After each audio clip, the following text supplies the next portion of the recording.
Forgive me, Pickles, for I have sinned. It's been over a month since my last podcast proper, and in that time, there was EYF, there were updates and packages and just, well, the yarn, it's pretty significant.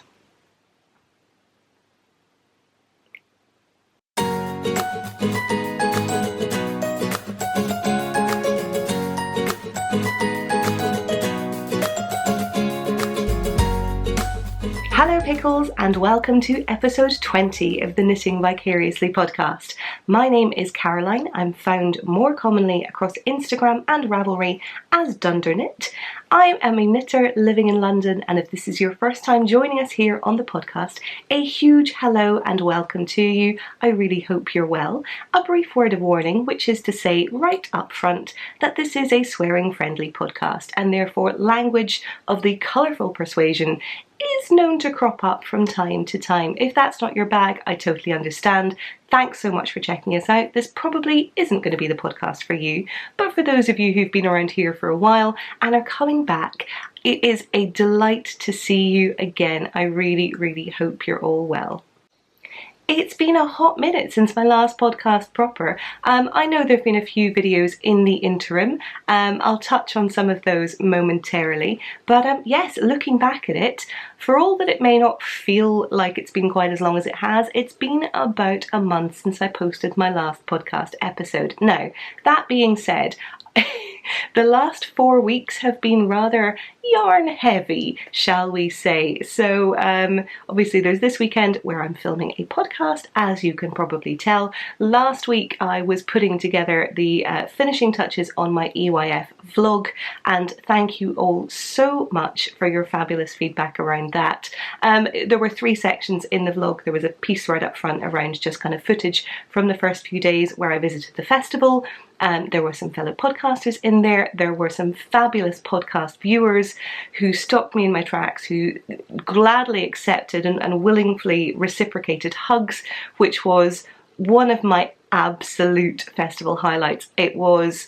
This obviously, this year at EYF is kind of the first time that I'd gone having had the podcast, and I'm still pretty new to this thing, right? I'm still only about 6 months in. So the fact that there were so many people who were, kind of came up and said hi, who had recognised me, who said such wonderful things about the podcast, and who talked a little bit about some of the CALs that we'd done, who were showing off CAL FOs, it made me so unequivocally happy, and I'm just delighted to have had a chance to meet some of you in person. I know there were a couple of you who said that you either didn't see me, or you did but I was doing something, or you just didn't necessarily feel comfortable coming up and saying hi. And look, I absolutely understand if I didn't get a chance to see you. I'm really, really sorry. All I would say is, if you do see me, feel free just to fling yourself in my path momentarily, or even just give me a little like hi. I said this to a couple of people, but because I'm still starting out really with the whole podcasting thing, when I see people and I kind of walk past you and there's this kind of momentary like, oh, in your face, my natural reaction is that we've met each other before and I've forgotten your name.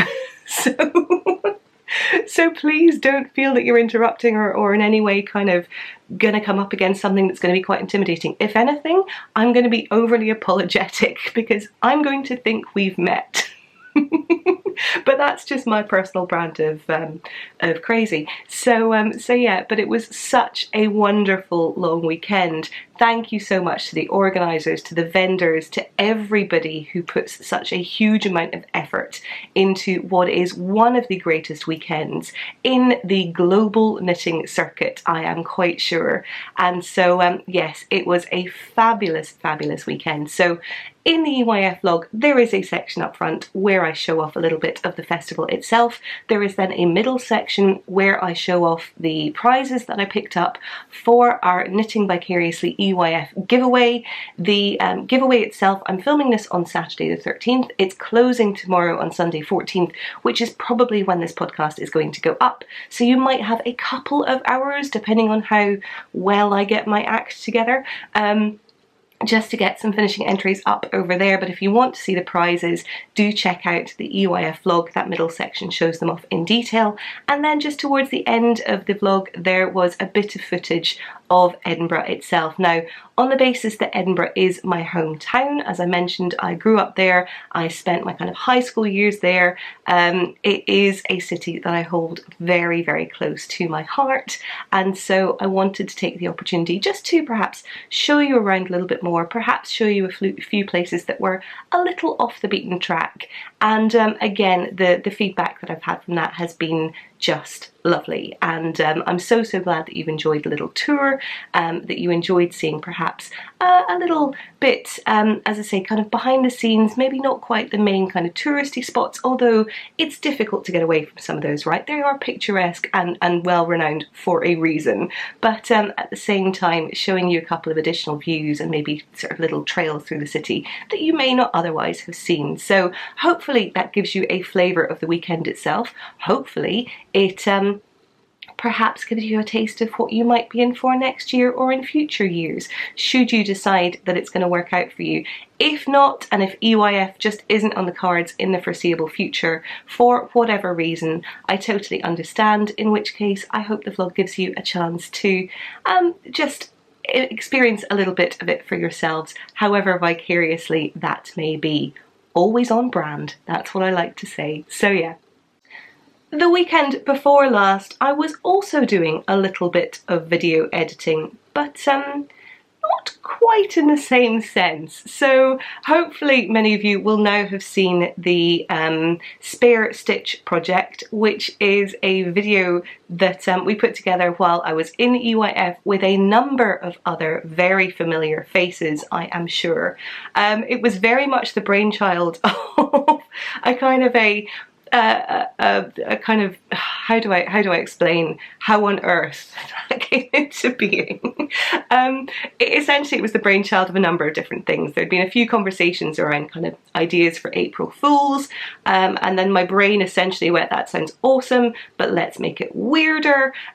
And I'm just so incredibly grateful to everybody who featured in that, as not only kind of indulging my random brainchild, but also really embracing it and just fucking letting loose. And it was tremendous. To this day is one of the most kind of fun experiences I think I've had in terms of putting it together and filming it in the first instance, and hopefully that comes across once perhaps the initial shock factor wears off. I know I've had quite a few thumbs down on that video. I don't take it personally. If anything, I find it quite entertaining. I mean, don't use that as an excuse to give it more, right? But at the same time, it did tickle me a little bit. I appreciate it's not what everyone comes here for. I appreciate it's not what everyone wants to engage with as far as knitting podcasts go.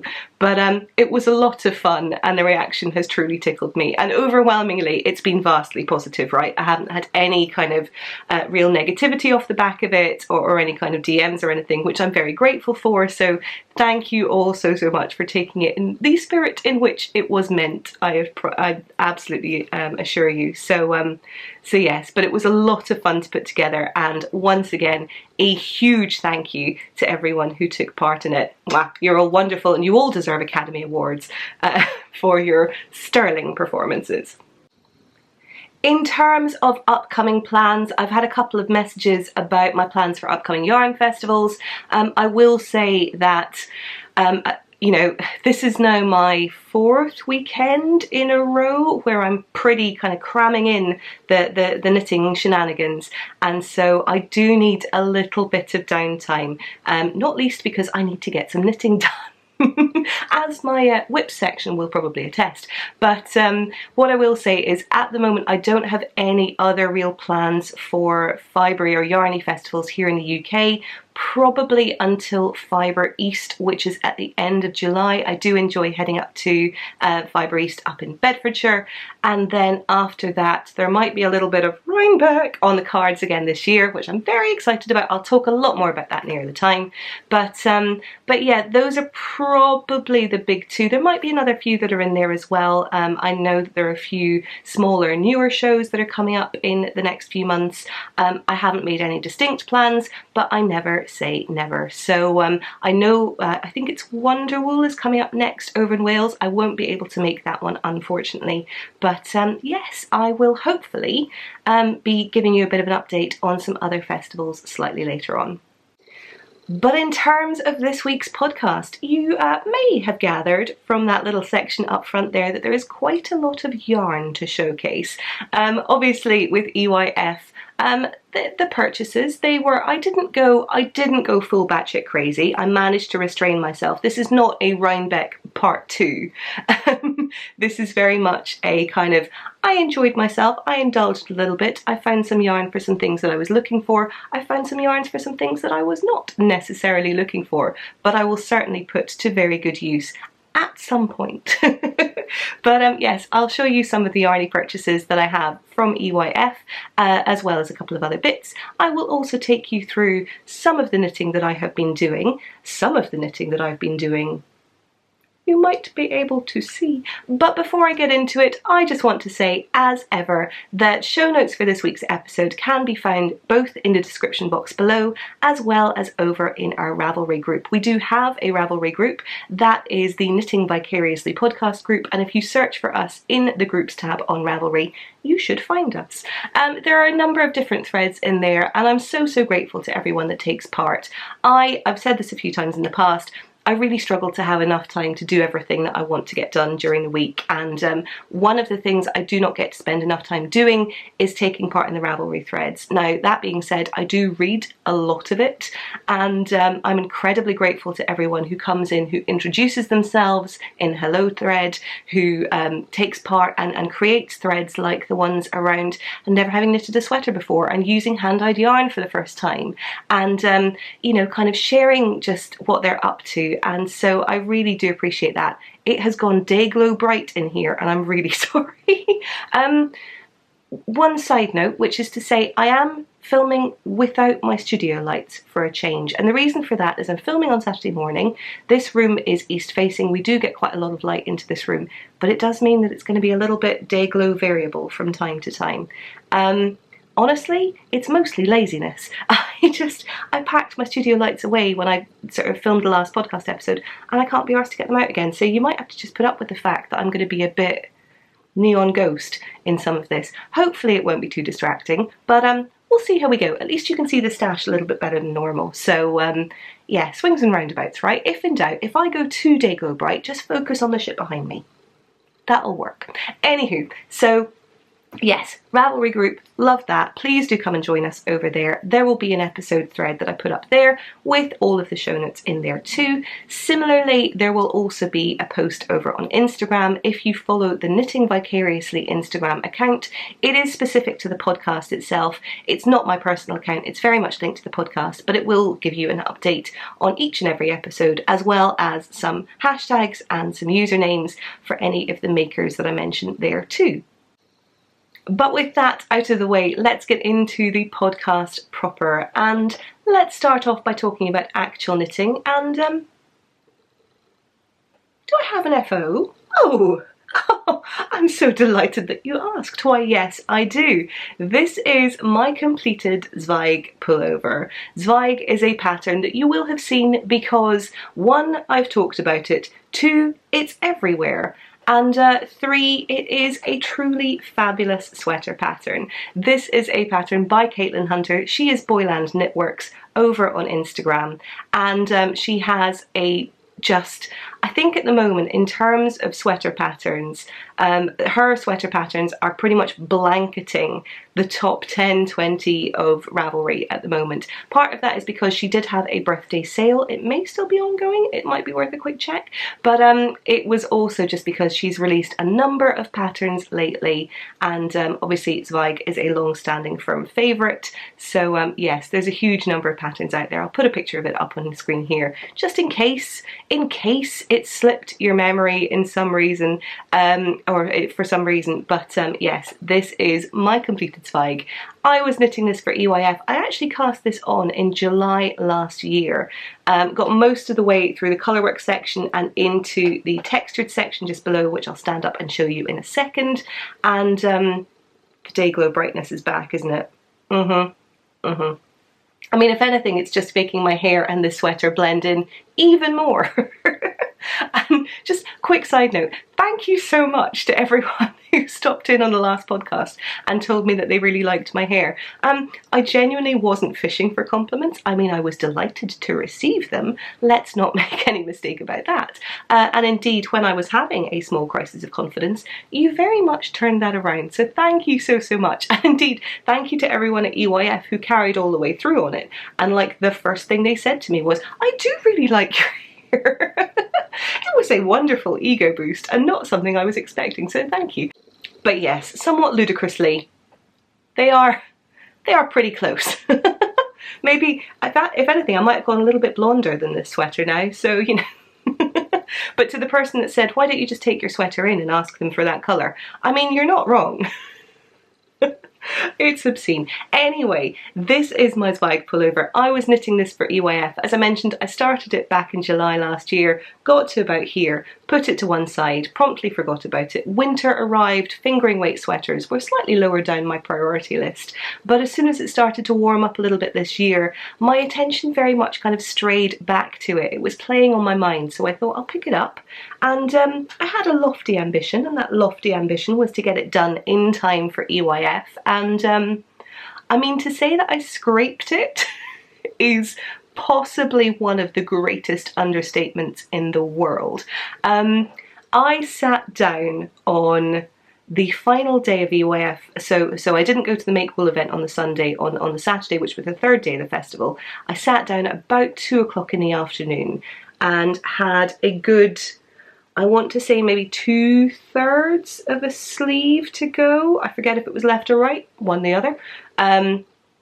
And basically just essentially ignored people talking to me. I tried this kind of vain, like, yeah, every 3 words I kind of engage and like, yeah, platitudes. It's fair to say I was fairly focused, so I think I said this in the vlog, but on the off chance you came and you sat and you attempted to have a conversation with me and I was very distracted, please don't judge me for it. My arbitrary deadline was driving a lot of my kind of mental capacity at that point in time, so if I seemed a little bit distracted, I'm really sorry. There was quite a good reason for it. And after about 2 hours of working on it, some frantic last minute binding off and end weaving in, I managed to finish my Zweig at about 4:42 in the afternoon. Bearing in mind the festival closes at 5.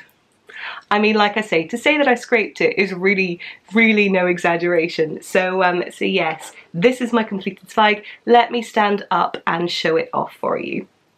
Here you have it. This is, as you can see, a lovely pattern. I did do the full texture, so the texture are these little crosses. Let me stand in so you can see. These little crosses the whole way across the body, across the sleeves themselves. But yes, it is really, really lovely. I went for 3/4 length sleeves. They are the same length, although they may not always look it. And it's such a beautiful pattern. I wasn't entirely sure about the fit. I know that some people have had instances where their yoke has been a lot further, their row gauge has been a lot longer, or indeed shorter in some instances. This one, I would say, it sits as a yoked sweater would do. My sort of underarm is actually probably closer to being up here, so it does sit a little bit lower. It has a slight kind of bat-wingy effect to it, if you like, but I do really, really like it. You can see there is, let me move my hair out the way, for although it matches, it does rather get in the way of showing off this beautiful lace section and the twisted stitches, which are stunning. This was such a joy to knit. I really, really enjoyed it. And then there's a little bit of corrugated rib underneath. The neckline for me is perfect. It's not too wide, it's not too narrow, it sits really nicely. It sits pretty much bang on my collarbone here at the front, and there's a little bit of short row shaping at the back. Let me just turn around so you can see. So it sits reasonably high up at the back there. But yeah, as ever, you can see it hits me bang on mid-hip, which is my sweater length of choice. And yeah, that's my Zweig. And we've gone a little bit Dayglow Ghost again, but never mind. So yes, I'm really, really pleased with this sweater, not least of which the colour combination that I chose. There was someone who I bumped into at EYF, and the colours that we'd chosen for our Zweig, we both knit Zweig sweaters. I say we both knit. She had on and was wearing hers. I was full like needles of fire trying to get mine sorted. I think this was the Thursday perhaps, but she had the most beautiful Zweig sweater on, and it was a really similar colour combination. She also had red hair, so I like to think there was a bit of an affinity going on. We were trying to get a picture of each other together on the Saturday, but I don't think I saw her. So yeah, that would have been hilarious. But I really love the colours together. So as I've mentioned in the past, the yarn I use is from the Hey Sister Yarn Co. ladies. It is the Hey Sister Yarn Co. yarn, and the base is Geronimo sock. It is their 80/20 sock yarn, which is called Geronimo, and it is an 80% merino, 20% nylon blend. It's a high twist, so it's got a really nice texture to it. And in terms of the colours that I chose, this colour here, this beautiful perfect coppery gold colour, is their drizzle colourway, and the blue here at the top is Can't Take the Sky From Me. The light here is washing it out slightly. As I sit back, that's probably better in terms of the colours and how they look in reality. I'm conscious everything's looking very warm because of the sunshine, but except my face, which is looking just neon. But oh, I'm sorry, I probably should have faffed around with the lighting, but I couldn't be bothered. So so yes, this is, in terms of the colour combination, I'm really pleased. There are a couple of little flecks of a kind of rusty colour in the blue, which ties the two together really nicely. Every now and again with the drizzle, there's this little fleck of red, which I really enjoy. It's such beautiful yarn. And so to Tabby and to Rachel, who are dyers behind the Hey Yarn Co. Ladies, and obviously the podcast itself as well, thank you so much. Your yarns are beautiful. I'm delighted to have used them together in a project, and they complement each other really perfectly, if I do say so myself. So yes, really loving this. I've had a couple of people message me to say that there's no yarn in their shop. They do run updates. It's worth following them over on Instagram to keep an eye on when the shop is going to be stocked.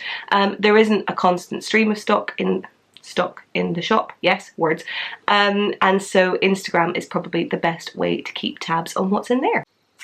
But other things to mention about this pattern, so it was a really enjoyable knit. I knit it pretty much exactly to pattern, to be honest. I used a 3.75mm needle, which is a US size 5. I used my Chow Goose. I'm pretty sure I talked about it in previous episodes of the podcast back when it was a work in progress, so I'm not going to spend too much time going into it.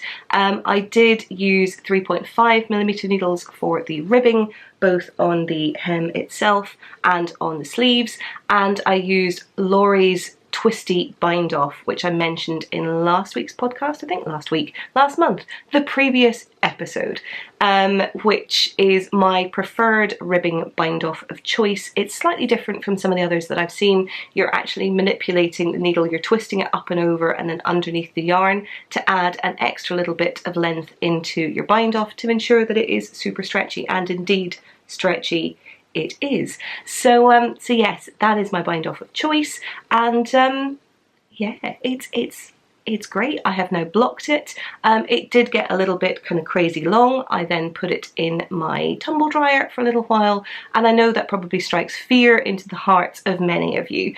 I have done this a couple of times with my sweaters, which is I have a front loader. Most of the washer dryers and washing machine dryers that we have here in the UK are front loading, and it means that I can keep an eye on it, but I tend not to. Oh, there we go, sun's gone in now.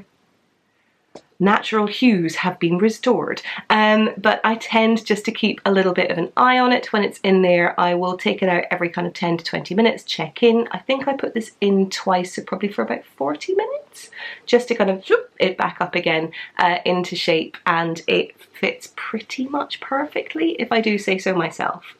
I knit the extra large, which gives me a fair bit of positive ease. As I mentioned, I haven't blocked it too aggressively, so it does kind of sit fairly nicely, but I knew I wanted to have a little bit of positive ease, otherwise the sort of lace section here risked being a little bit tight.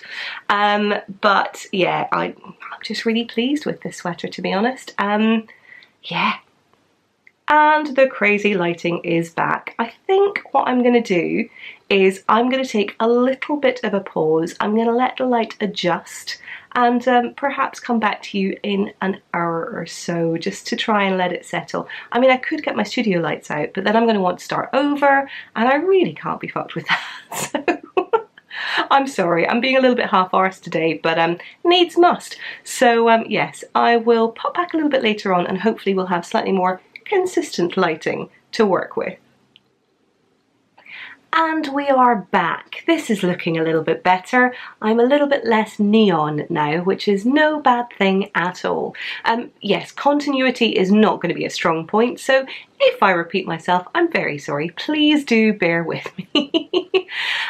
But yes, I have spoken to you now about my Zweig. Yeah, I'm really, really pleased with it in terms of the fit. It fits very nicely. I've mentioned there is a little bit of positive ease, nothing too extravagant, and certainly it just means that it's not stretching over the bust. I do need to wear a light coloured camisole underneath it, just for the purposes of dignity, but for the most part there's nothing too indignant about the whole thing, so to speak, and yeah, I really like it. I'm really pleased with my colour choices. It's a little bit different, but I kind of love it, and yes, I shall be wearing this for a little while longer. The 3/4 length sleeves are perfect for springtime, and all in all, very pleased. So moving along to actual knitting and works in progress in particular, obviously this took a fair amount of my time over at EYF. Since then, as I touched on earlier, there's been a lot of time spent editing videos about knitting, not a huge amount of time actually knitting, so to speak. So there's really only one project that I have been working on and putting a bit of a serious dent into, so apologies, my whip section is going to be a little bit dry this week, but that being said, let me show you what it is that I've been working on. Really no surprises for guessing, those of you that have done. I have been putting a little bit more of a dent in my light blue drops sweater. This is the Scotty sweater pattern that I will put up here on the screen. I'm going to be making it without any of the duplicate stitch details. I do love the duplicate stitch details. I think it's a really fun way of getting quite a sort of ready to wear look sweater, certainly in terms of the kind of tartan or the sort of plaid, depending on where you're from, that kind of effect. It's a really nice way of doing it, but I'm just choosing to knit it on the basis that this is one of the petite knit patterns that she has that corresponded really nicely with the weight of yarn that I had and the look that I was going for, and so I'm using that accordingly. But I have been using some drops yarn, which I have a bit of a mangled ball of here just now, and you'll see why momentarily, but this is Drops Air. It is a chain plied yarn. I've talked about the reservations I have with Drops in previous weeks, so feel free to go back and take a look at those. I wouldn't necessarily recommend the organisation, but at the same time, this is the yarn I'm using and I have to be transparent about that. So this is, as I mentioned, Drops Air. It is in the blue colourway. I know, we're all very, very taken aback by that colourway name, which is number 16, and it is a 65% alpaca, 28% polyamide and 7% wool blend. And here is where I'm at with it. So you will see I have finished off the body of the sweater itself all the way down to the ribbing at the bottom. The ribbing is just 1 by 1, and I am now on to the sleeve. In terms of construction, it's pretty straightforward. So you cast on along the back here and knit down to the bottom of the underarms. You knit that flat. You then pick up stitches here at each of the shoulder seams, knit those down, and then connect them to form the front, and again knit down to the bottom of the underarms, and then join in the round for the remainder of the body. It's really straightforward. I have now picked up and done the short rows for the sleeve cap, as you can probably see. So with this, you pick up all the way around the armhole, you then create your sleeve cap using short row shaping all the way around, and from here on out I'm just going to be knitting straight on down. I don't think the pattern has you do any additional shaping on the sleeve. I think it may even have you add in some increases for slightly more puffy balloon sleeves at the bottom. I'm probably going to play it by ear, in all honesty. This is kind of, I go a bit rogue with sleeves generally. So I will knit down to a point where I you know, either think I want a slightly more tapered sleeve or I want to leave it as is, and see how I go, really. And of course, just having settled down to record, that's the point at which my battery needs changed. So yeah, it's all go around here today. It's a very free and loose sort of podcast we're doing. So enjoy that, if you will. But yes, this is getting a little bit of love at the moment just because I'd quite like to power through it. I really like the way that this is knitting up. Sorry, there's a bit of camera shadow there, as you can see. But yeah, I really like the way this is knitting up. It's beautifully floofy. This is replacing a sweater that is broadly very similar that I bought from H&M about a year or so ago. I'd quite like this to replace that sweater in my wardrobe. The H&M sweater is fine, but as H&M sweaters generally go, it's shrunk, it's misshapen slightly over time. So to have one that's a little bit more durable and has been knit by my own fair hands, so to speak, it feels like quite a nice move. And I had my reservations around the light blue. I think we're going to do okay, if for no other reason than clearly I have dyed my hair to be able to carry this off. It wasn't entirely intentional, but at the same time I probably can't shy away from it too much. So there we go. So yeah, Scotty sweater is continuing to get a little bit of love. I'm hoping to have that done in the not too distant future. I should just mention in terms of needle sizes, I usually, as with all of my kind of sleeves, I'm knitting them on smaller circumference needles. These ones are, I believe these are 12-inch circumference, it might be 16-inch. I think these are 16-inch circumference needles, which are usually pretty good for hats and so on. It's a size 5 millimeter, which is a size 8 US, and that's what I've been using for the body of the sweater as well. I went down to 4.5 millimeter for the ribbing. I will do the same on the sleeve cuffs and the neckband itself. But yeah, chugging away on this. And in terms of actual knitting, that's kind of it. I know, it is shameful. Now, in fairness, this was taking a lot of my attention. Since then, the Scotty sweater, and since then, you know, I am feeling a little bit of an urge to do a bit of a rogue cast on. I know how many whips I have, I'm fully aware, but I'm starting to feel a little bit of a sort of finger itch going on here. In particular, I am contemplating some colour work. I will say there were some truly stunningly beautiful sweaters on display over at EYF this year, and just seeing some of them in person, oh my word. In particular, Books and Cables, who is Heidi, she had the most stunningly beautiful lovage sweater by Marie Wallin, and it was just such a delight. Now, I would be lying if I hadn't said that I coveted it gently even then, and since coming home even more so, and so I don't know, there might be a lovage in my future at some point. But I'm quietly contemplating. There are a lot of options out there at the moment. I obviously, having just knit a Caitlin Hunter pattern, there are plenty of Caitlin Hunter patterns that are out there. But I think, I don't know, there's a couple of them that I've seen that I'm just thinking through at the moment. But before I get too excited and start talking about patterns, let me first and foremost share a few yarny delights that have come my way. And let me, I guess, start it all off with a little bit of my EYF haul.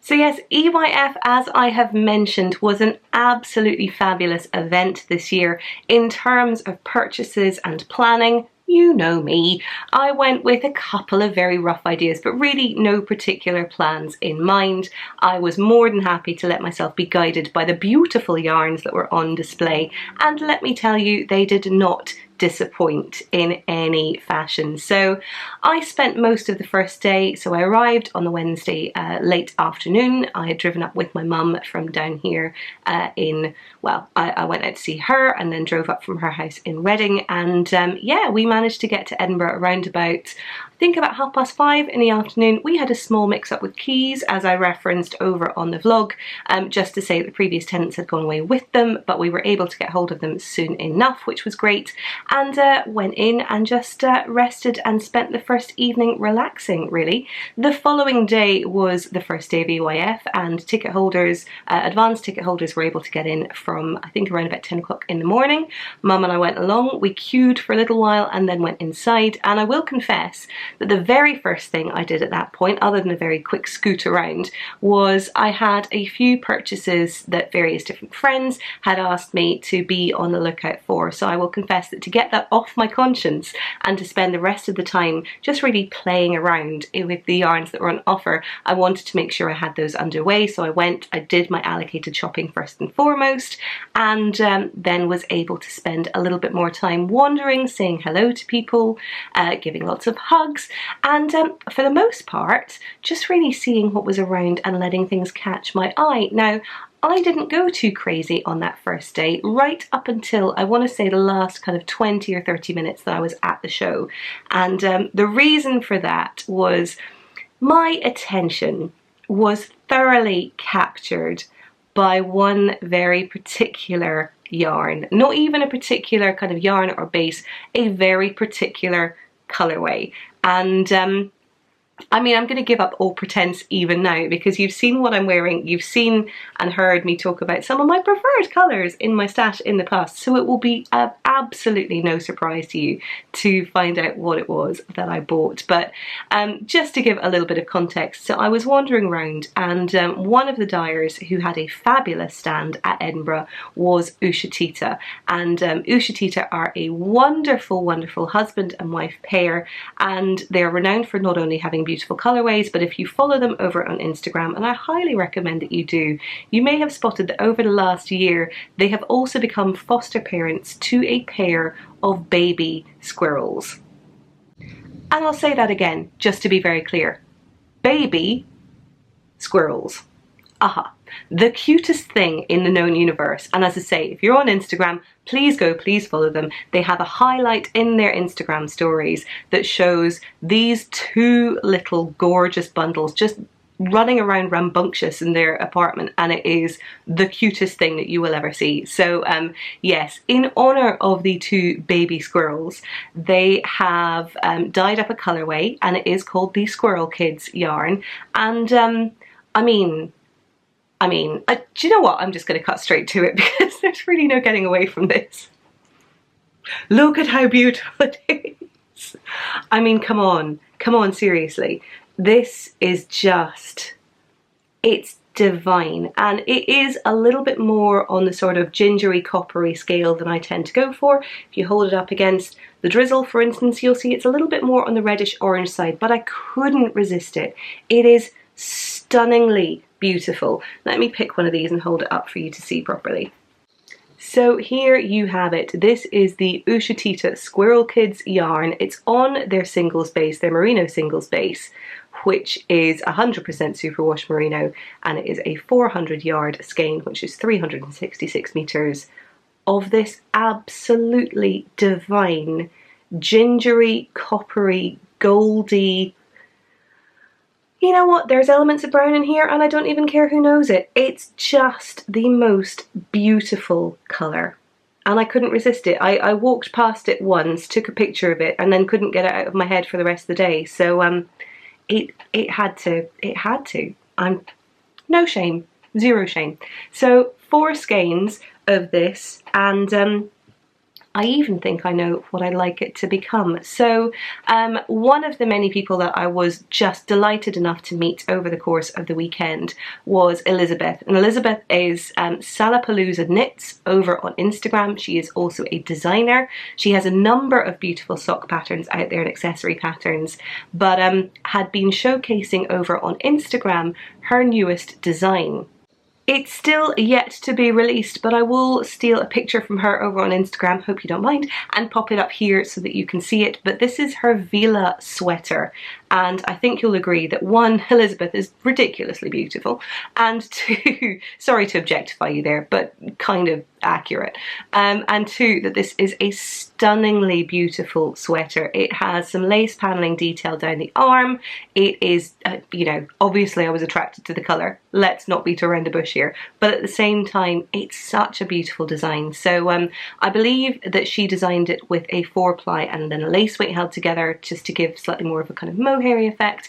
I'm going to wait and see. I'm not entirely sure that I want to put any mohair with these beauties here. It risks sort of downplaying them a little bit. So let me see if I can maybe play around with it to make it work, or if I decide that I do want to hold something with it. I don't know, but essentially I saw this colorway, I saw her sweater and thought, oh, I really want that to be a thing. Alternatives, we've got a couple of people mentioned to me Andrea Murray's Wool and Honey sweater, which is the one with the beautiful honeycomb yoke, which is very, very pretty. It's not something that was right at the top of my queue, I will confess, but at the same time it would look kind of amazing in this. But essentially, how could I not? So this had to happen, and yeah, it's beautiful.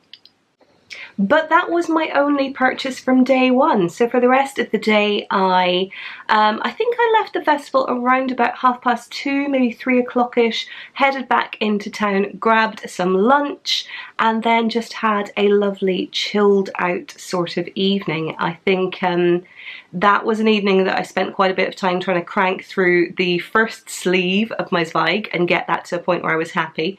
It was definitely a little bit kind of head down, eyes in, needles of fire, so I was able to crank a little bit more of that out, and then went back over to the festival for day 2. I was lucky enough to catch up with the fabulous Kristen of Vine for breakfast on day 2. We went to a lovely little cafe that was around the corner from where both of us were staying, and grabbed some coffee on the way over as well, and it was just... it's great. She lives so far away and it makes me so sad. But anyway, we wandered into the festival for day 2, spent a bit of time milling around, caught up with some lovely folks on the way, and then, yeah, the purchasing, it commenced. And so I was walking along one of the aisles, as I was wont to do, and there's a colour that caught my eye. And again, zero pretense, not even going to be ashamed, just going to own it right up front, because it's this. I know, isn't this beautiful? So this is yarn from Martin's Lab. Martin's Lab is based over in Poland. Martin is the husband of Justyna Lurkowska, who is Letters Knits over on Instagram and on Ravelry. She has some fabulously beautiful patterns, including the drop shoulder shifting that I was eyeing up for a large portion of last year, which I believe is currently being test knit, which means the pattern is hopefully imminent, and I'm very excited about that. She had a sample of the sweater. I'm going to put it here just so you're aware. This is a sweater that I can't even remember where it was, quite back like early days of the podcast.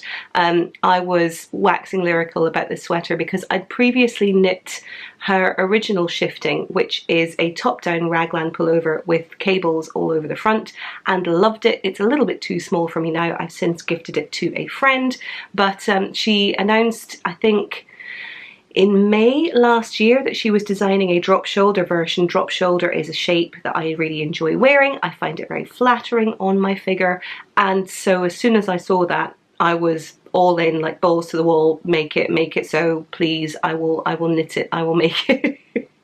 Is it ready yet? Is it ready yet? How about now? Is it ready yet? And I did apologise to her in the booth because I was a bit like, I'm pretty sure I nagged you in submission on this. Don't get me wrong, I'm very grateful for the fact that you are now testing this pattern, and I didn't have the wherewithal at this point in time to test it. I thought, I'm not going to commit to doing something when I'm knitting one sweater a year so far. So I do have a couple of friends who are test knitting it though, and I'm very excited. But yeah, so I did apologise to her as a kind of a sorry, because I think this is probably me nagging you a little bit. She didn't deny it, fair play. But no, I'm really grateful and looking forward to that coming out. So I got a chance to squish the sample. I've got a myriad of yarns that I can use for that as and when it does come out, and I will be knitting it at some point. But in the meantime, I mean, this just spoke to me. This is Martin's Lab, so as I mentioned, it is on his Tibetan DK base, which is featuring some rather lovely yak. So this is 60% superwash merino, 20% silk and 20% yak, and it is divine. Here you go, you should be able to see it now. So it is this fabulous, proper true gold. It leans ever so slightly greenish in some lights, which I am 100% on board with. It is almost kind of somewhere between gold and slightly chartreuse, and it is absolutely stunning. The fact that it's dyed on this yak base, which is, yak is I believe sort of predominantly a kind of greyish yarn base, and therefore it takes on this slightly more heathered appearance, and obviously the silk just lends itself completely to the point where it glows, and it is stunning. It is a DK weight yarn, so in terms of yardage, you are getting 232 yards per 100 grams, which is 212 meters. So 6 skeins here should be more than enough for a sweater. In terms of what it'll be, I'm really not totally sure. It's a very similar colour to the Buttermere in the Cumbria worsted by the Fibre Company, which is what I use to knit my stag head pullover. We all know how much I love that sweater and how obnoxiously coloured it is. This is really no exception. So I mean, it has to be something beautiful, right? It's lovely and heathered. The colorway is fairly consistent, so it's a bit less variegated or kind of tonally variegated than some of the yarns I have in my stash. I will still alternate skeins, but certainly it would be beautiful in a kind of cabled goodness thing. But yeah, so I will definitely be using this at some point. Lovely, lovely yarns. I know Kristen bought some of her, of Martin's Lab Tibetan DK in a different colourway. I think it was kind of charcoaly, slaty grey colour. Might have enabled her. I don't know. But yeah, this is going to be something truly beautiful at some point. So I'm very pleased about this. From there, I meandered over to one of the other booths that was just around the other side of the aisle, and this is a booth that I'd been really looking forward to seeing. So Countess Ablaze is a UK-based dyer. She is a fabulous individual. She's very, very flamboyant, very kind of out there as a character, which I adore. I think it just, she's got such a huge amount of personality. Her brand is a really, really compelling one. She and her team were a large part of the, well, they started the whole movement behind the Tits Out Collective last year. I believe there is something similar happening again this year. And so I've got a huge amount of time for her and everything that she does within the yarny community.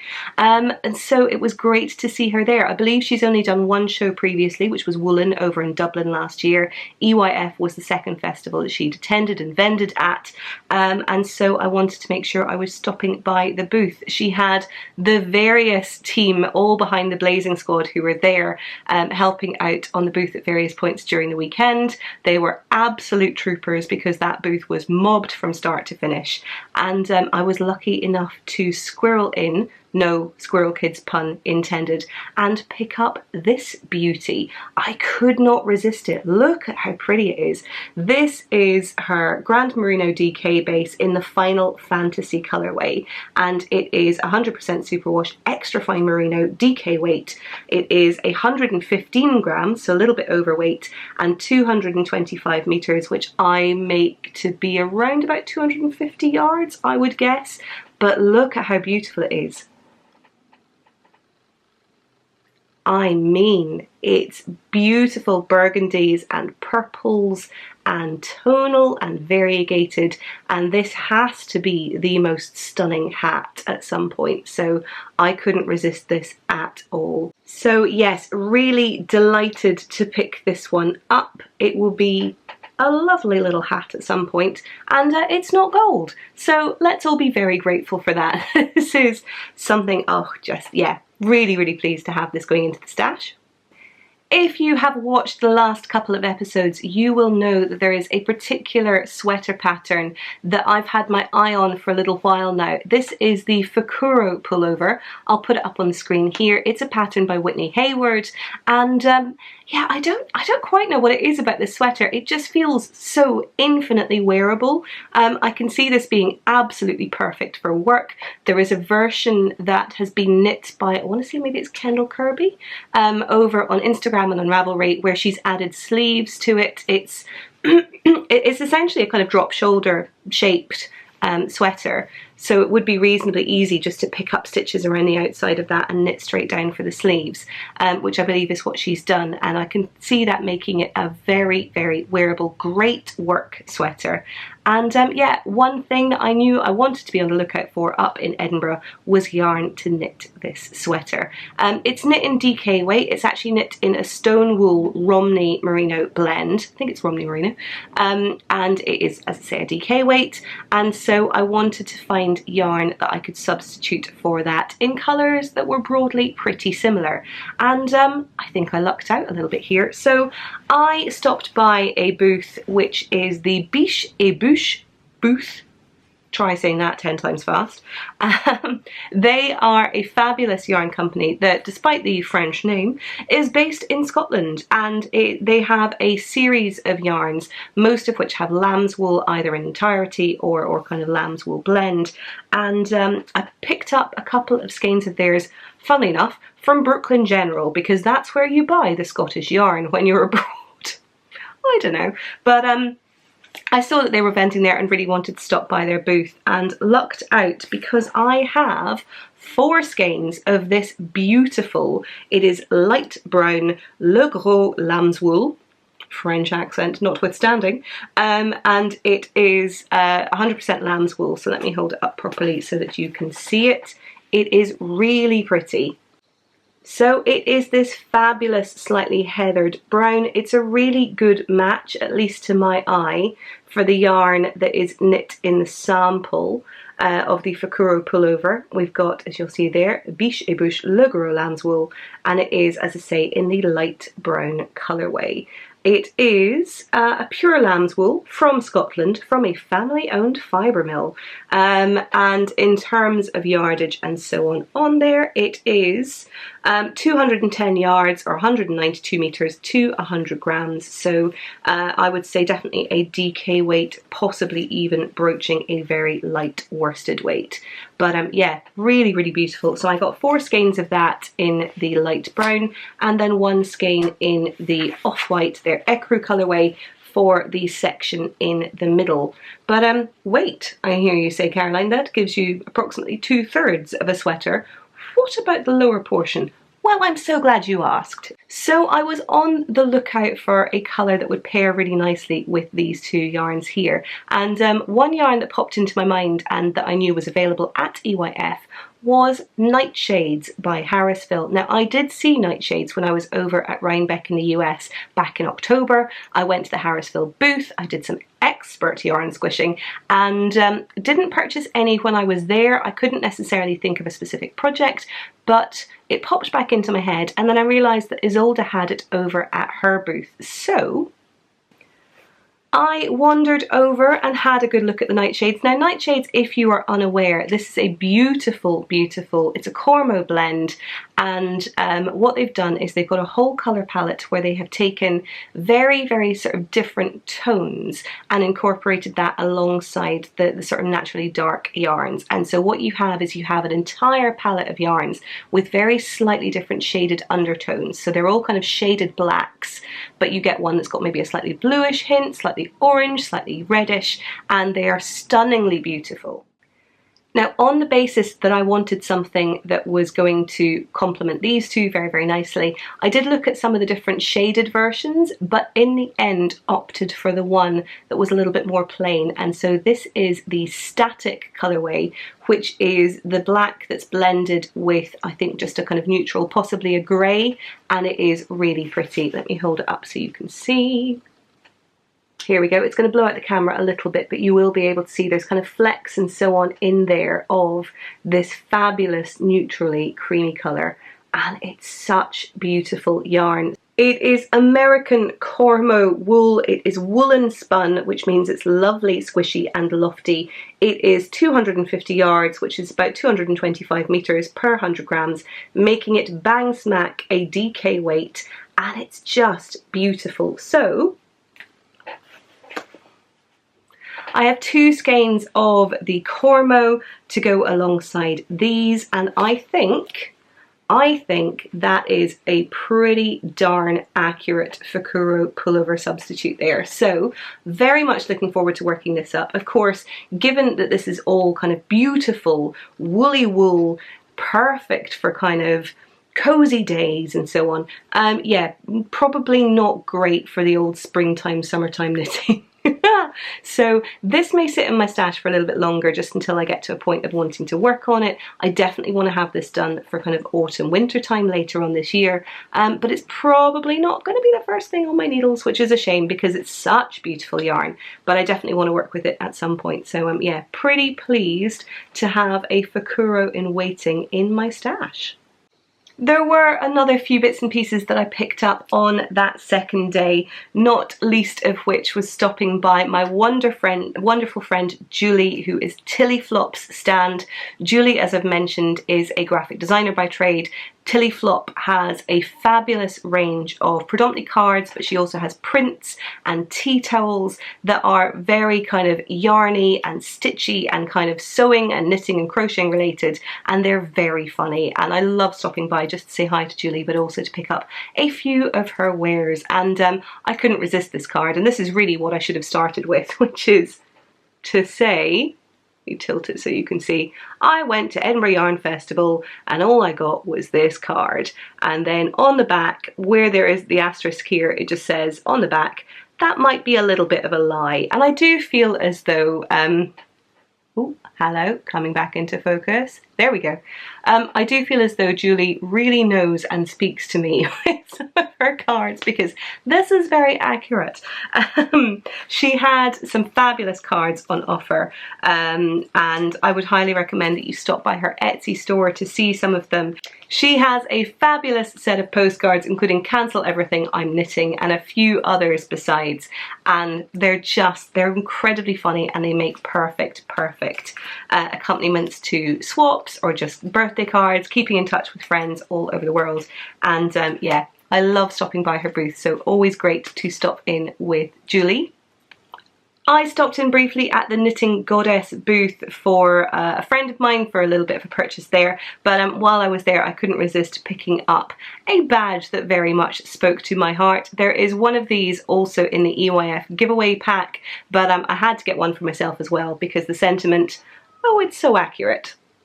So yes, a fabulous little badge that just says, no, I won't just stick to my knitting. You will know if you've been a watcher of the podcast for a few weeks now that in terms of topics of conversation, I am more than happy to run a little bit fast and loose with it, particularly when some of those topics of conversation, such as those that we've been having around diversity, inclusion, racism within the yarny community, are such vital and just really fundamental topics. And so yes, definitely wanted to get a little pin just to express my feelings in that regard as well. But yes, I was wandering along on my merry way and stopped into a booth. It was the Cross and Woods booth, and they had some fabulous things on display there. They had some yarn from Olan, who is an Irish hand dyer, which was beautiful. They had some gorgeous yarns that I wasn't necessarily too familiar with that I went in and gave a little squish to, and I was about to head on my merry way until my attention was captured. And in the space of time that it took me to see it, I'm pretty sure I'd already taken my card out of my wallet. So yeah, it's this fabulous little sock sack. It has a little drawstring on the top here. It's a lovely little bag, but most importantly, it's a T-Rex who's fucking knitting. I mean, come on now, how could I resist this? It is amazing. So yeah, this little cotton bag, it is it is organic cotton. It's from Westford Mill, and in terms of the print on it itself, it is art by Zoe. I think it's Zoe Lewis. It says on here, exclusively for Cross and Woods. They have a few different little bags, and I couldn't resist the Knitting T-Rex. So yeah, this is going to be a great little pouch for small projects on the go. Just makes me laugh. Couldn't resist it. I was also really and truly delighted to meet a fabulous individual who I've followed for a couple of years now, either over on Instagram or elsewhere, and that is Katie Green. Katie, you will recognise her name. She's been talked about quite a lot on other podcasts. I know Katie of Inside Number 23. Miss Lavelli has talked about her on occasion. Katie Green has the Green Bean podcast, which is fabulous and you must watch it. She is a graphic designer, she's an illustrator based down on the sort of southwest part of the UK, down in Devon, and her podcast is so wonderfully just kind of tranquil and inspiring. She is incredibly talented and she had a pop-up shop in the Marquee on most of the days when she was there. There is a zine that is going to be included as part of the EYF giveaway, but I couldn't resist picking up for myself this little illustrated sheepy tea towel. It's adorable, and she has illustrated all these little sheep that are on here. I mean, how could you not love this? Let me shuffle this down a little bit so you can see. Sorry, ignore the plane noises in the background. There's really not much I can do about it, to be perfectly honest, but yeah, look at the little cuties. So yeah, all these little sheep. She's got massive sheep on the back here. I mean, it's too adorable. It's too adorable. So Katie, her website is on here. She's katiegreen.co.uk. Yes, co.uk. Look at the detail, not my face. katiegreen.co.uk, and I would highly recommend that you stop on over and just embrace the cuteness of it all, because she is fantastically talented. I cannot draw for shit, and so to find someone who is not only this talented but also committed to kind of fibre arts and all things yarny and really kind of exploring her talent there. She does a huge amount of illustration work for different folk within the yarny community. She's been a long-standing supporter of Pom Pom and contributor over there as well. So yeah, definitely worth checking her out. And then I've already expressed my love in the past for these guys. They're fabulously quirky and such a great addition to the yarny community. And this is the Anne Kattenberg company. Big. Grace, you pronounced it so well on your podcast, Grace of Babel's Travels, and you know, as you would do on the basis that you speak the lingo and know the intonation, and I do not. But Anne Kattenberg, I'll put it on the screen here to help you along. But they had a fabulous little pin for EYF exclusively, and other than the fact I love them and this is an EYF pin, you may be able to say why I ended up having to purchase it. Yep, that's right. It's two little sinister kitties surrounded by gold yarn.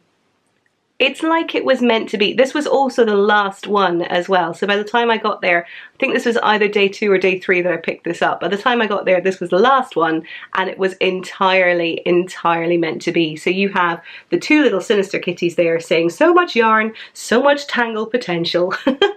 And then underneath it just says Sinister Cats at Edinburgh Yarn Festival, and I couldn't resist it. So it's absolutely perfect. I love everything that they do. I saw so many Sinister Cat cardigans or Sinister Catdigans. They had Sinister Cat sweaters. They had a Bat Cat sweater, which is amazing. Yeah, huge love for these guys and some of the stuff that they're doing at the moment.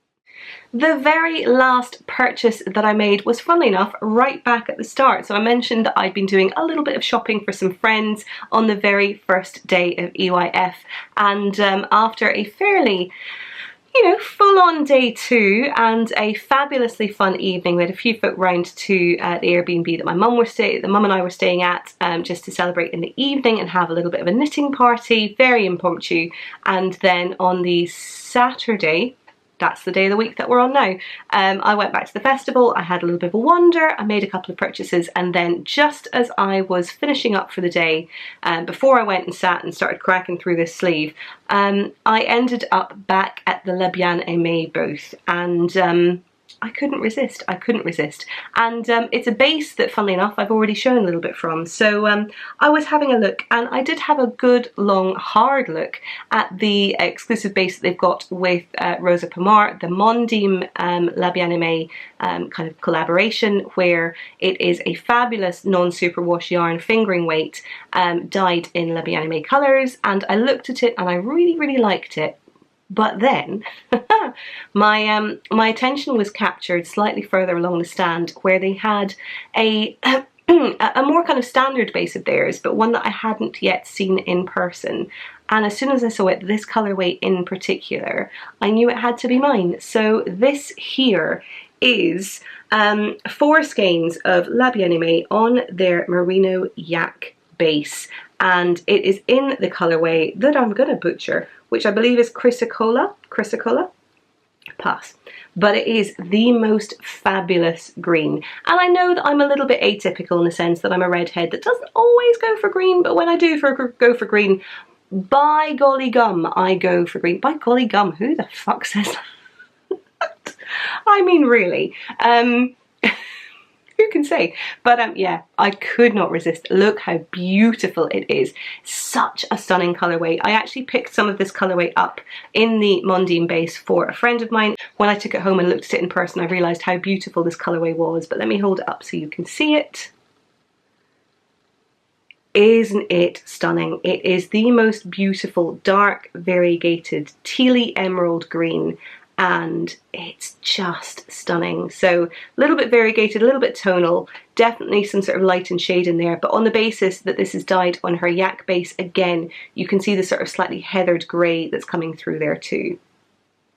So yes, as I mentioned, this is her merino yak base. It is a fingering weight and 437 yards or 400 meters to 100 grams. It is 70% superwash merino, 20% yak, and 10% nylon, and that means it is beautifully soft and squishy. It will drape wonderfully, I'm sure, with the yak that's in there too. And the colours are just, the depth of colour that you get on a yak base is really kind of truly second to none. So I'm very, very excited about working with these. I do have an idea in mind for what I might use these for, and I will touch on that in a few minutes. But there's a friend of mine who's just released a pattern, and I saw it and kind of instantly messaged her going, oh my god, it's amazing, because yeah, it is. And well, we'll talk about that in a second. But in terms of my purchases, that is it. So I've come away with, you know, 4 sweater quantities, which I think is fairly decent, and a couple of single skeins. So 1 single skein in the Countess Blaze yarns, and then I was just absolutely gobsmacked to run into a couple of individuals who had gifted me yarn as well, which is deeply unnecessary but incredibly kind, and so thank you so much. So just on those. At EYF last year, I was just privileged enough to meet up with a fabulous group of knitters, some of whom I'd been speaking to already over on Ravelry, some of whom I was meeting and talking to for the very first time in person, and it's rare when that happens. So I was incredibly grateful to meet with them last year and spend some time with them then. I didn't get anything like enough time to spend with them this year, although I managed to catch up with a few of them in person. Some of them weren't able to make it back, some of them were, and it was wonderful to see you all. And so to my wonderful yarn whore friends, including but not limited to Susan, to Shoshi, to Claire, to Ellen as well, it was fabulous to see you in person. Ellen is Strickenit over on Instagram as well, and Junie78 over on Ravelry, I believe. We caught up in the middle of last year as well. She came over to London and we spent a fabulous day just wandering around some of the yarn stores in North London, and Ellen very kindly and completely unnecessarily brought me over a couple of skeins of Roma, and it's almost as though she knows the colours that I like. I mean, what could possibly have given it away? So yeah, I'm incredibly grateful to Ellen for bringing those over. This is, as I mentioned, it is Roma. It's the Gamel series. Pronunciation, I mean really. So it's not the PT2 base, it's slightly different, but it's beautiful. And in terms of the colours, we have let's see, this is number 405 and this is 4905, but essentially it's a fabulous medium kind of heathered grey colour and this gorgeous gold. And so these two will definitely be used together in colour work. They'll be used together possibly for a hat, possibly for some mittens, but either way, Ellen, this was incredibly sweet of you. You didn't need to do that and I'm very, very grateful. It was lovely to see you and I hope we get to hang out again soon.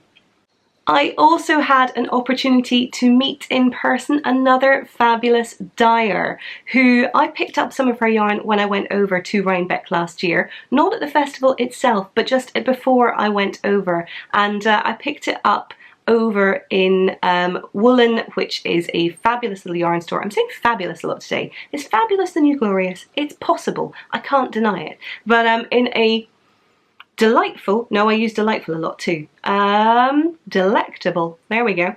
Yarn store in Brooklyn, Woolen, and that is Molly Girl. I picked up some yarn of hers and it's living, I think that's it there actually. It's living in my stash. It was her No Sleep Till Brooklyn colorway. It's a fabulous, doing it again, glorious. Am I going to have to use glorious as default now? This is terrible. It's a beautiful skein of kind of variegated, really kind of dark yarn, almost black in places, but it does glow under a black light and I love that about it. But met up with her at the festival, got a chance to hug her, say hi in person, and she was far too kind and too generous as to gift me this beautiful skein here. So this is a skein, it's her crazy hat skein. It is 70 grams of 100% superwash merino in a DK weight in this beautiful blue wash colorway. It looks like fluffy clouds on a blue sky day and it is absolutely stunning. And so yeah, this is definitely going to be a hat at some point as well. It's beautifully soft. Is there a specific colourway? The colourway is Somewhere Over the Rainbow, because of course it is. And so yeah, it was lovely to meet you in person, Molly. Thank you so much for this. You did not need to do this. It was nice enough just to get a chance to say hi and give you a hug. But yeah, really, really appreciate it. And just beautiful yarn. Everyone's so fucking talented. It's ridiculous. It's almost rude if I have to go that far. I'm just, yeah, it is.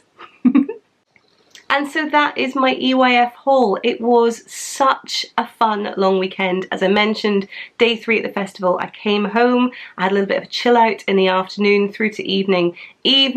Some hijinks were had. That was the evening that we popped around to Ellie's Airbnb where she was staying with a few friends and filmed a little bit for the Spare Stitch project. Hijinks were had, a little bit of alcohol may have also been consumed, and it was a really just genuinely fun evening all round. And so once again, to everyone that I had a chance to meet, to hug, to squish, to chat to see in passing, to wave at, to chat with over on Instagram, to share pictures with, who were kind enough to give me some great feedback, to every single last one of you and many more, thank you so much for making it such a wonderful few days. I enjoyed EYF so much last time when I went up on my own last year, and I genuinely didn't think anything could top it, and this year just blew it out of the water. It was amazing, and it's going to have to be a fixture for many years to come, I am quite sure. If you're thinking about attending next year, please do seriously consider it if you are able, and yeah, it would be great to see you there. But as I alluded to up front, it's not just EYF haul that I have to confess to here. I have received a couple of packages in the post, and so I want to show those off here too. The first of which, I mean, I can't really talk about it without feeling as though I might cry, so I'm gonna just battle on through this as best I can. Those of you who've been around for a while now will know that I have a huge love and admiration for a yarn dyer and podcaster by the name of Stacey L Stone. She is Stress Knits as her yarn business, and she has the Stress Knits podcast. She has been podcasting for a few years now, and indeed, as I mentioned all the way back in episode 1, she is probably the person that you have the most to thank / blame for Knitting Vicariously existing. Stacey is someone who we've been speaking on and off for the last few years. I've never met her in person, although she is going to Rhinebeck, and I'm going to Rhinebeck, and we're going to meet and we're going to hug, and it's going to be like slow motion through sunflowers and through fields. And genuinely, if no one's hearing the love story theme at this point in time, you are not human. So it's going to be amazing. I can just tell. I might be over egging it slightly, but we're going to make it happen. But Stacey is someone who I just have the utmost love and respect for, and recently she has started up a Patreon. So she dies and is a stay-at-home mum, and in order to support her family, she set up a Patreon. She's creating some additional content. She's doing such amazing work, and I'm delighted to say that I've been a supporter of hers on Patreon for a while now. As part of doing that, she had also announced a few weeks ago that she was going to start doing regular giveaways for some of her supporters, and it just so happened in a way that is serendipitous and lovely and wonderful, and I wasn't expecting it in the slightest, that I was the winner of one of those giveaways, and I was incredibly sort of dumbstruck and flattered and all these good things, and even more so when she said that she was going to be sending a little package of goodies my way. I don't think anything could have prepared me for the package of goodies that I received, and I mean, I don't think I can really words at this point, so I'm just going to hold this up, and you might get an inkling as to how just overwhelmed I was when I opened this package. So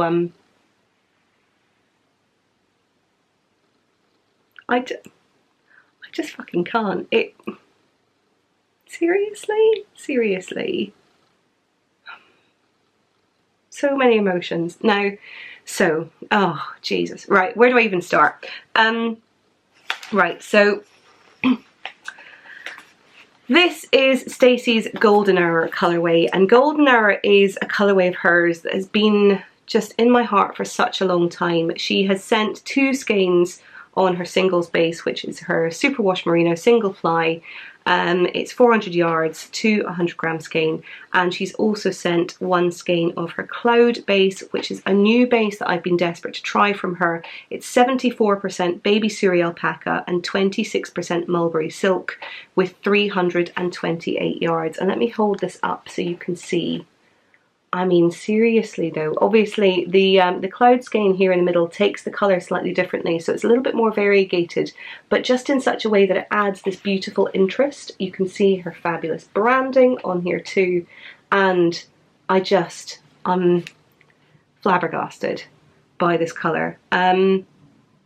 She said she'd been wanting to send me something of this for a while. I still want to pay you for it, but honestly, it's astonishingly beautiful, and planes notwithstanding, emotions are running high. So that, not all, because she also included on her mohair base, on her halo base rather, which is 70% kid mohair, 30% silk, her sunflowers colourway. And again, as if this weren't, you know, knowledge enough of me and my colour preferences, and just look at this fabulous little section here. I mean, this is basically my hair. I could, you know, seriously. Oh, that's just ridiculous. So yeah, this is her sunflowers colourway. It is, again, stunningly beautiful and deeply unnecessary, and I can't. Yeah, halo base, 70% kid mohair, 30% silk, 459 yards, so amazing yardage within her mohair skein here. And then,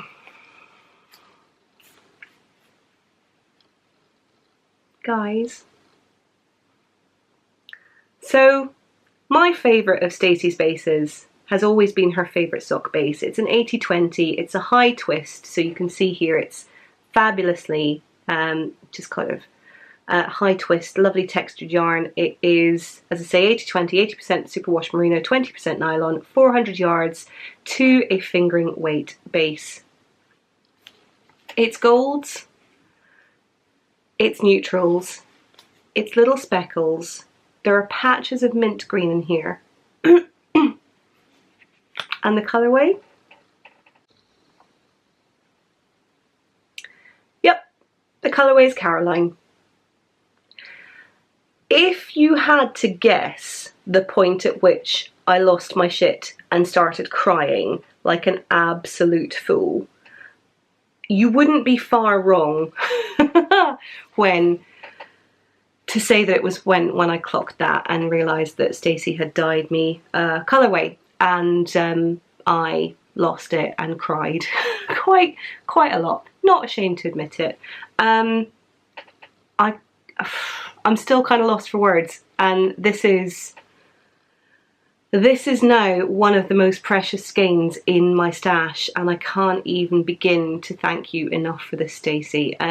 If you don't already look at Stacey's shop, follow her podcast, look at her Instagram feed, and just lose your tiny mind over how beautiful some of the colourways are that she dyes, please go and do all of those things. I mean, try not to lose your mind too badly, but I can't guarantee it. You are the loveliest human. This is so deeply unnecessary. I'm so grateful to you, but it is still deeply unnecessary. And you're immensely talented, and I love you, and I'm delighted to have you as a friend. So thank you so much. Yeah, whew. Anywho. And as if that were not enough, when I popped out earlier on, so in the gap between filming the first and the second parts here of this podcast, and even now, to be fair, the light is looking a little bit off, so I will make sure that I get my proper lights out for next week's podcast, or the following podcast, not next week, but probably the week after, because this is somewhat inconsistent. But when I popped out earlier on, I did nip to the post office. I wanted to make sure that I was there in time to pick up a parcel that had a little bit of customs on it, because what can you do?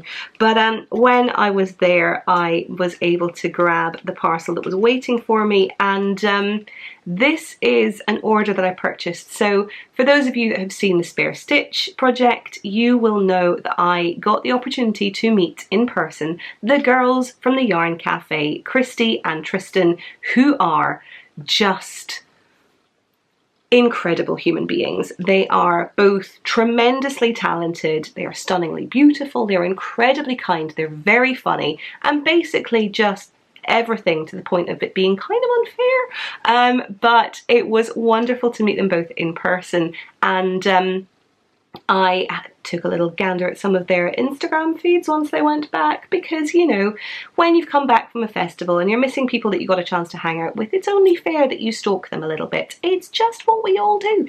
Whilst Insta-stalking, I spotted that Christy, who is Yarn Cafe Creations over on Instagram, was having a little update. Both she and Tristan, who is Dragon Horde Yarn, have some beautiful colourways. I know they've taken a little bit of inspiration from their tour around Scotland as well, and just to see what you are coming up with, it makes me so happy. But I stopped in on Christy's page and saw that she had some tonals in there, and hand-dyed tonals are, I'm hankering to work with them a little bit at the moment, because I've got some beautiful variegated colours in my stash as well, but there's something about tonals that just keeps drawing me back. They're so wearable, and I might have picked up a couple of skeins from her in that update. Now, I went and I picked them up this afternoon, and I'm not ashamed to admit that I tore into them as soon as I sat down for a coffee on my way back, and the first thing that greeted me when I opened the outer mailer was the inner mailer. And I don't normally take sort of time to show off packaging, but I can't resist it because this is fucking brilliant. So imagine you open up the outer layer only to find that your yarn has been packaged in this. I'm going to go out on a limb and say that, Christy, you have the greatest packaging for a yarny within this entire community. How incredible is this? I'm slightly upset that I tore into it with the fervour that I did, because I kind of love it so much that I kind of want to keep it. But it's brilliant. It's a little bit like Professor McGonagall learned to knit. I'm just saying. But yeah, this is fabulous. But inside, were the skeins that I purchased, but also one extra one because she's ridiculous and unnecessary and all those things, and it's almost like I've got a reputation. The skeins that I purchased for myself are these three here. Now these are showing up a little bit more vibrant on the camera than they are in reality. Don't get me wrong, they're still stunningly beautiful in person, but they're a little bit softer and a little bit less kind of crazy bright pink. I want to say they're a little bit more kind of a sort of burgundy blush in reality. So this is her Paprika colorway. It is a fingering weight base. It's 85% superwash merino, 15% nylon, and these are so incredibly soft.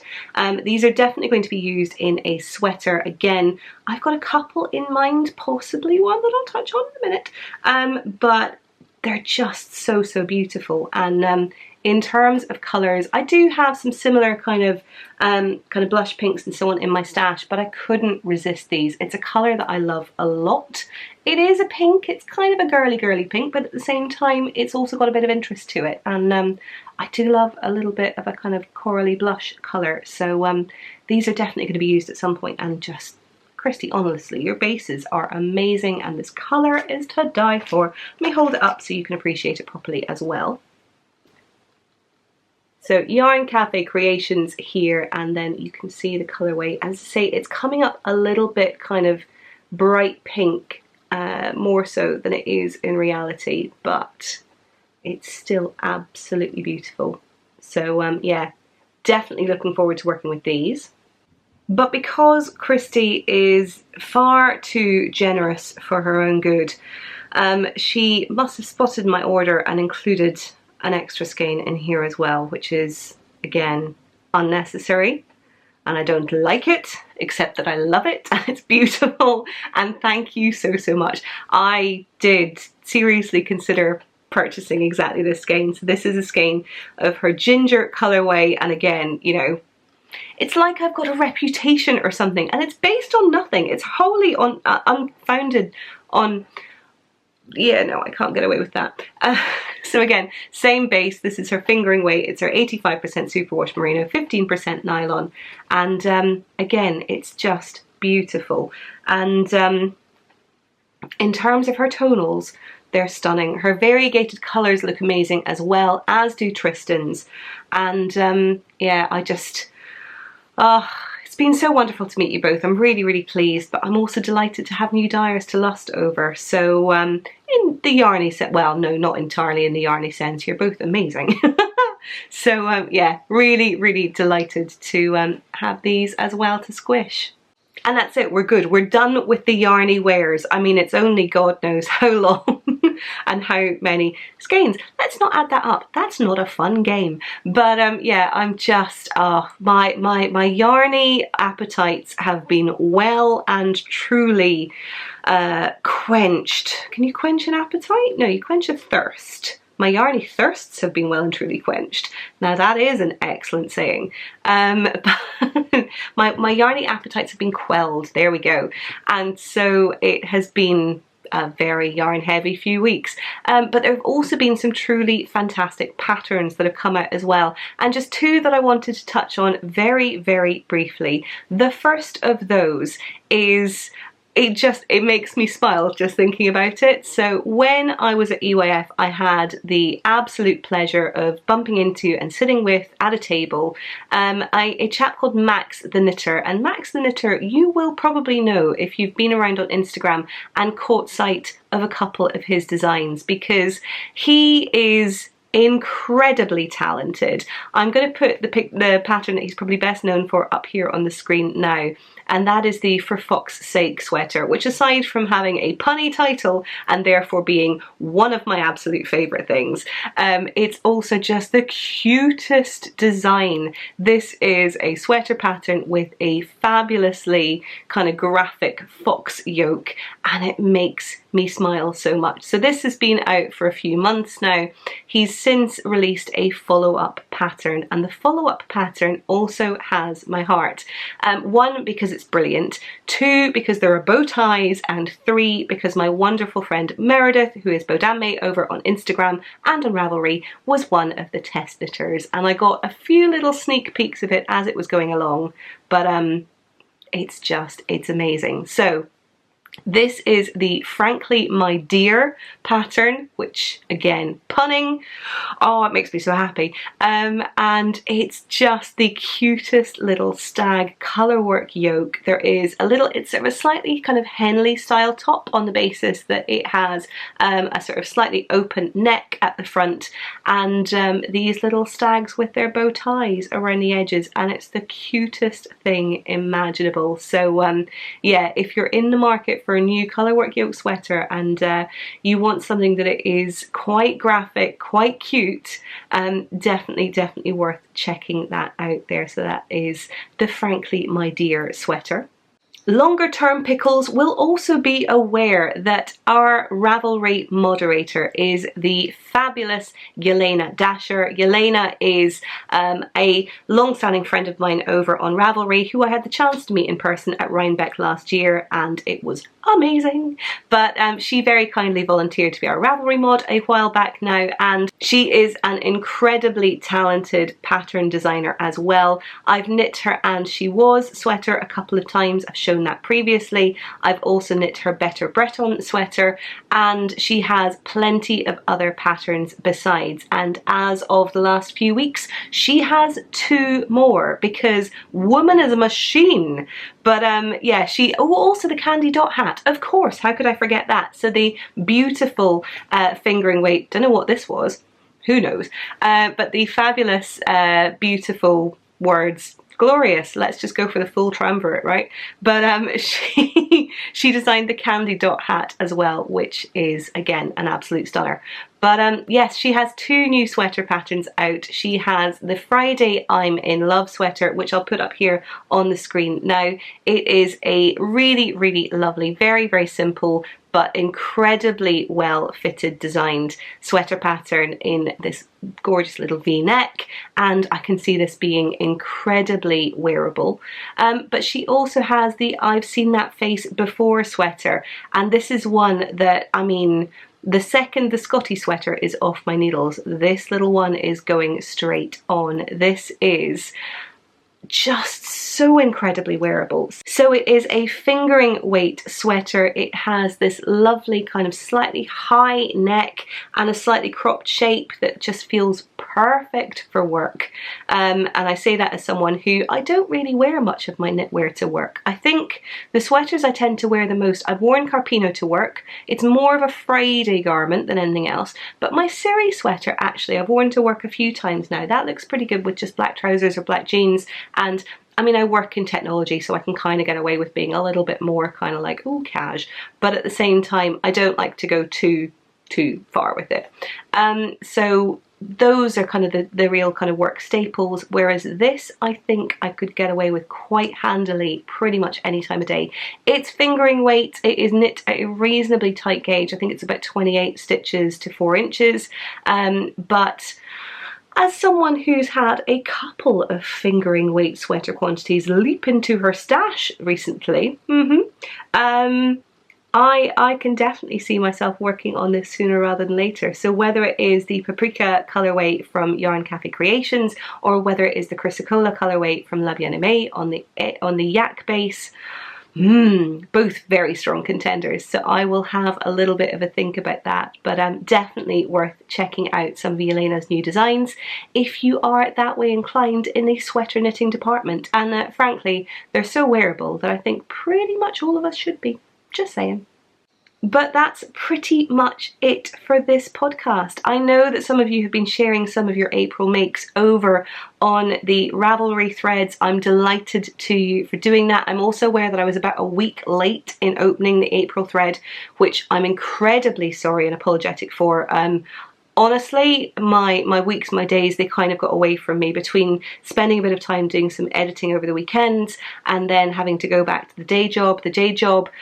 Thank you again to everyone who keeps asking about it. I really, really appreciate it. It's going really well still. I'm taking on a little bit of a shift in some of the things that I've been working on. So I've handed some of the things over that I was doing from the start to a guy that's joined that's now newer than me, so no longer the newbie. And I am also taking on a couple of other projects with someone else who's moving on, so my role and remit is shifting a little bit, but all in very good ways, and I'm still enjoying it an awful lot. So it's not knitting related, it's not even knitting adjacent, it is completely different, but it means that I get to exercise a slightly different bit of my brain, and I really, really enjoy it. So yeah, it's going well. It still eats into the knitting time, but hopefully as things start to settle down in the next few weeks, I'll be able to find a little bit more in a balanced way, just in time for summer, so awesome. But otherwise that's it. I'm still kind of flabbergasted that I'm 20 episodes in now, and yes, there was Vlogmas, and yes, there have been vlogs and since so on, and it certainly feels as though in some ways I've been doing it so much longer and yet no time at all. I am, as I say, still hugely taken aback and overawed by the reaction that I've received with the podcast so far, both in meeting people in person and the comments that you've given me over on YouTube, on Ravelry, on Instagram. I'm incredibly grateful to each and every one of you for watching along, for subscribing, and just generally staying in touch and knitting vicariously along with me. So thank you all so much. You make doing this an absolute joy, even when I've got so many other shades of shit of things to do. And yeah, I really appreciate you. So as ever, you can find show notes over on Ravelry, over on Instagram. Ravelry, we are the Knitting Vicariously podcast group, and on Instagram, we have the Knitting Vicariously podcast account.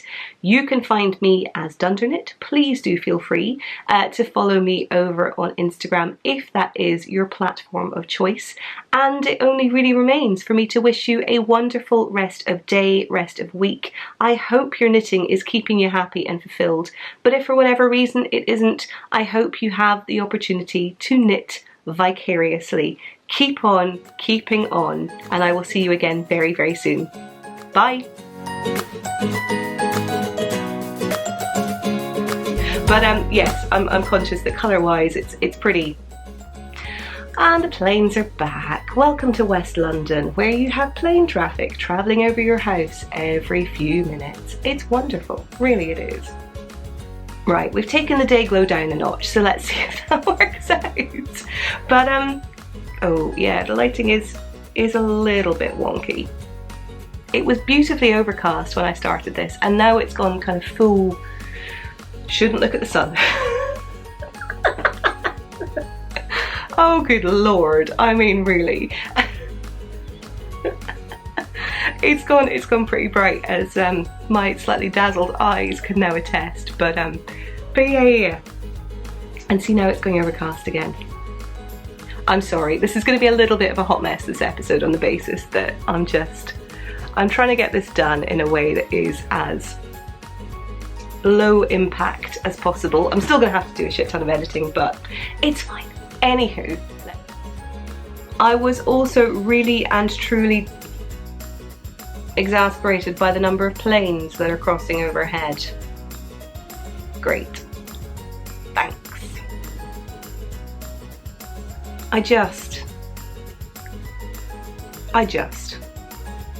I mean really.